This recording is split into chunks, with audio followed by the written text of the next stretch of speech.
কেন্দ্রীয় হারে বেতন পেনশন কোনোটাই হয়নি। এখন ন্যায্য হারে ডিএ ডিআর পাওয়া দুষ্কর হয়ে উঠেছে বলে অভিযোগ রাজ্য সরকারের বিরুদ্ধে। কেন্দ্রীয় সরকার আরেক দফা ডিএ ডিআর ঘোষণা করে দিলেও রাজ্য সরকার এখনো এক্ষেত্রে সদর্থক পদক্ষেপ না নেওয়ায় ক্ষোভ প্রকাশ করেছে রাজ্যের পেনশনারদের বিভিন্ন সংগঠন।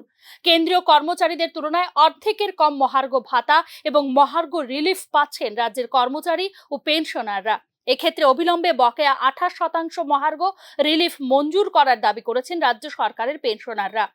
জাতীয় ভোক্তা মূল্য সূচকের ভিত্তিতে গত 16 অক্টোবর কেন্দ্রীয় সরকার তার কর্মচারী ও পেনশনারদের জন্য 3% মহার্ঘ ভাতা বা মহার্ঘ রিলিফ মঞ্জুর করেছে, যা কার্যকরী হবে 1 জুলাই থেকে।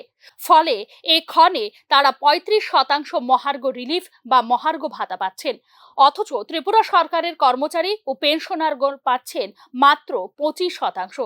অর্থাৎ কেন্দ্রীয় সরকারের কর্মচারী ও পেনশনারদের অর্ধেকেরও কম পাচ্ছেন ত্রিপুরা সরকারের কর্মচারী ও পেনশনারগণ।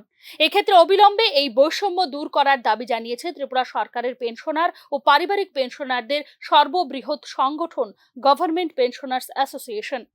এমনিতেই দ্রব্যমূল্য নাগালের বাইরে চলে গেছে, যা নিয়ন্ত্রণের কোনো চেষ্টাই করছে না রাজ্য সরকার। একই অবস্থা ওষুধপত্রের দামের ক্ষেত্রেও। পেনশনভোগীরা বয়োবৃদ্ধ এবং তাদের জীবনদায়ী ঔষধ সহ নানা রকম ঔষধের ওপর নির্ভরতা বাড়তেই থাকে, কিন্তু সেই তুলনায় তাদের আয় বাড়ে না। ফলে দুর্ভোগ নিত্যসঙ্গী তাদের। নিয়মিত মহার্ঘ রিলিফ পেলে বেঁচে থাকা কিছুটা হলেও ক্লেশ মুক্ত হতে পারে বলে জানিয়েছে পেনশনারদের এই সংগঠন।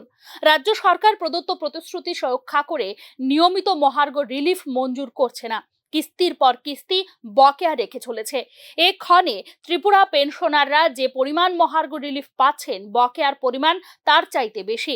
এই ক্ষেত্রে বকেয়া মহার্ঘ রিলিফ মঞ্জুর করে পেনশনারদের জীবন যন্ত্রণা লাঘব করার জন্য রাজ্য সরকারের কাছে দাবি জানিয়েছেন পেনশনাররা। ব্যুরো রিপোর্ট, নিউজ নাও।